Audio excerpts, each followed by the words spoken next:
Police detained more than 4,300 people across Russia on Sunday at protests against President Vladimir Putin's invasion of Ukraine. That's according to an independent protest monitoring group, which said it had documented the detention of at least 4,366 people in 56 different cities across the country.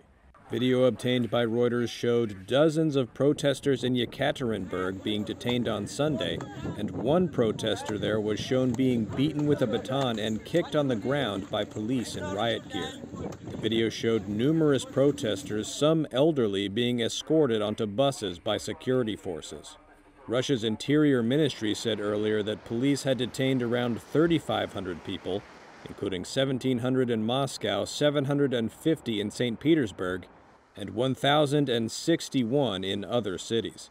The Interior Ministry also said 5,200 people had taken part in the protests. Some Russian state-controlled media carried short reports about Sunday's protests, but they did not feature high in news bulletins.